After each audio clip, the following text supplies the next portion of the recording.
Welcome to this explainer.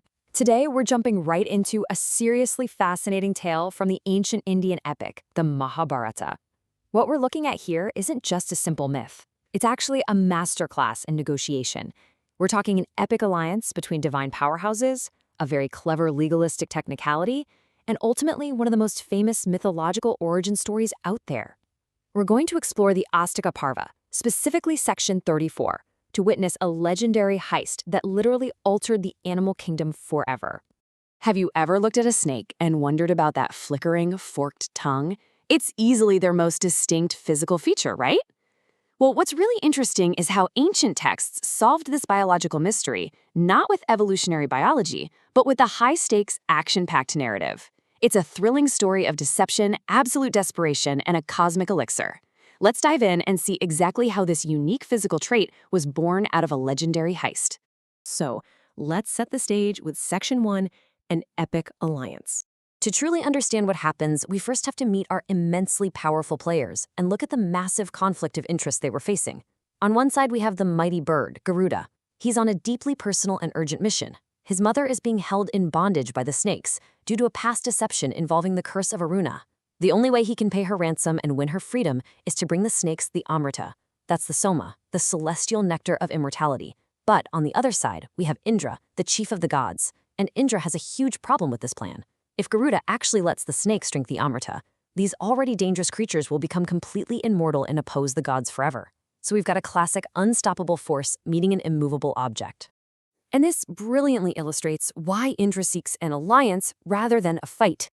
Garuda actually tells Indra, whom he refers to as Sakra, that he could bear, without fatigue, even all the worlds put together on a single feather of his. And he is not exaggerating. Garuda's strength is practically limitless. Indra, being the wise ruler of the heavens, realizes instantly that you absolutely do not go to war with a being who can basically bench press the universe. Instead, you make him your best friend. Which brings us to Section 2, the clever loophole. With this new friendship established, they need a way for both of them to get exactly what they want without technically breaking the rules. So, Garuda proposes a genius loophole. He tells Indra, "Look, I won't give it to them to drink, but I do have to place it down to fulfill my contract." It breaks down into 3 steps. Step 1, Garuda will literally place the Amrita on the ground, meaning the delivery is technically complete. Step 2, he'll use a distraction, telling the snakes they need to bathe before consuming something so holy. And step 3, the very second the snakes turn their backs to wash, Indra will swoop down, snatch the Amrita, and fly it right back to heaven. It's a flawless sting operation. But wait, before they execute this plan, Garuda negotiates the ultimate consequence. Remembering the deception that bound his mother in the first place, he decides to turn the tables permanently. He demands a grand bargain from Indra. In exchange for helping protect the Amrita, the mighty snakes will become Garuda's food forever. Indra agrees, and then he takes it straight to Hari, the god of gods, who sanctions everything Garuda just asked for. The bargain is struck, and the trap is officially set. Now let's see how it goes down in Section 3, executing the heist. Armed with a solid plan and a divine blessing, Garuda speeds back to the snakes. Here is how his masterful manipulation plays out. First, he arrives with the ultimate prize, the Amrita, and he carefully places it on a bed of kusa grass. This is the critical moment. By simply placing it down, he immediately declares his task complete, freeing his mother from the curse of Aruna once and for all. His end of the bargain is fulfilled, but then comes the brilliant misdirection.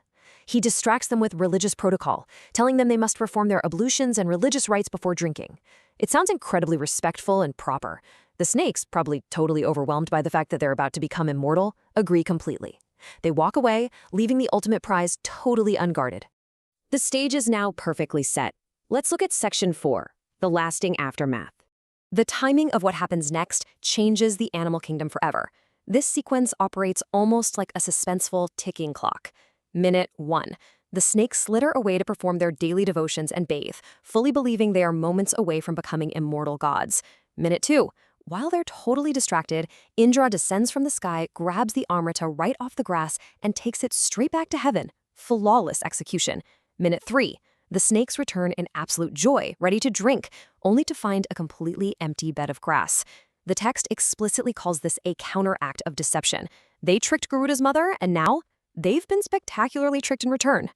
And this brings us right back to our initial question, beautifully explaining how the physical trait of the forked tongue was born. Imagine the absolute desperation of these snakes. The elixir of immortality was literally just sitting there. They figure some of the moisture might still be left on the grass, right? So they rush over and begin violently, desperately licking the kusa grass where the Amrita had been placed. But here's the thing. Kusa grass has famously sharp edges, almost like tiny blades.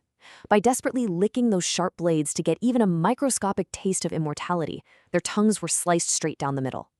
As the text describes it, their tongues became divided in twain. And there it is, the mythological origin of the snake's forked tongue. Now, as a really fascinating side note, this single event didn't just alter snake anatomy. It actually explains a very real human religious practice. Because the kusa grass had direct physical contact with the Amrita, even if just for a few moments, it absorbed some of that divine energy. The text notes that the grass became permanently sacred from that day forward. To this very day, thousands of years later, kusa grass continues to hold a highly sacred status in various religious rites. It's just a wonderful detail that grounds this cosmic ancient myth in everyday traditional practices. Finally, what you really should take away from this explainer is the immense cultural value placed on the source material itself. The text doesn't just want to tell you a cool story about snakes and birds. It actually wants to bless you. It explicitly promises that anyone who listens to the story or reads it out to an assembly acquires great merit and must surely go to heaven. So just by joining us today and learning about Garuda's feats, the ancient text promises you a spiritual reward. It's pretty amazing. But it also leaves us with something to think about. The next time you see a snake flickering its divided tongue, will you just think of biology? Or will you remember the desperate, ancient heist for the elixir of immortality?